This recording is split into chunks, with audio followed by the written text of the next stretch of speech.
Well, when you say change, I think of Obama because that was his key word. And I just think what I hope for would be change in the way government is done and less corruption, more concern and compassion and interest in people and not just the wealthy. Mm-hmm. And I've lived long enough to know that change isn't inevitable. Life is not stagnant. And so none of us really like it, I don't think, and it's difficult for us, but I think we go through it a lot as persons. From one stage of life to another, we're constantly in flux and changing. And for me, it's one of the exciting things about being alive.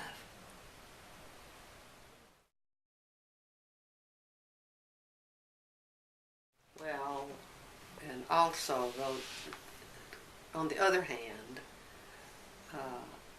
I can think of times in my life when I lived in a situation that needed to be changed, and though I was not conscious of this, it was safer to live where I knew what was going to be happening than to take the risk of making the change to something entirely different.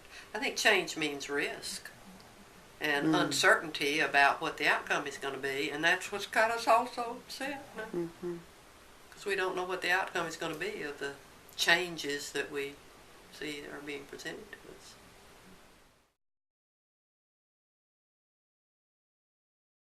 I'd like to change the attitudes of the negative attitudes that some people have towards Obama and the things he's trying to do. I don't understand why people can't just give him a chance to do the good things he's trying to do instead of trying to put impediments in his way and make it hard for him to succeed. You would think people would want him to succeed with his great ideas to make our country a better place to live. But it seems like some people are not for that. They just want to cause trouble. So I don't know how we can ever get over that. It makes me sad and angry at the same time. So you're seeing blockages to change. And so it would be a change not to have those. Right. It's like, and it's not just Republicans, but they have this attitude of our way is the right way, and we're not going to bend. We're not going to give you an opportunity to prove us wrong. They're like little kids, you know. They all clump together. They don't want to try anything new.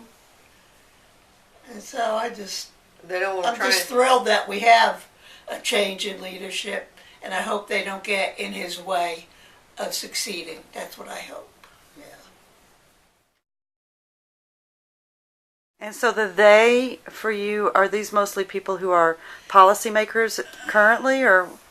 They're people that, for one reason or another, hate Obama and won't give him an opportunity to do what he's trying to do without giving him a hard time. The Limbaughs and the hate groups and the politicians, and there are just lots of people, you know, they just won't give him a chance. I worry about that. I worry about him, getting killed by one of these hate groups, and there are more and more of them. And of course the Ku Klux Klan is like up in arms that we have a black president. I worry about that. And Rush Limbaugh, I mean, I don't even understand why people listen to somebody like him. He's a hate monger. Why do they stir up hate? Why don't they stir up kindness and love and compassion and understanding and work toward a common goal?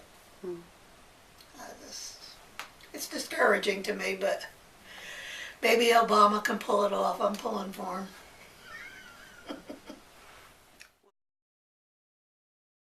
Well, and hearing about change for 18 months, of course, we heard about change from both parties.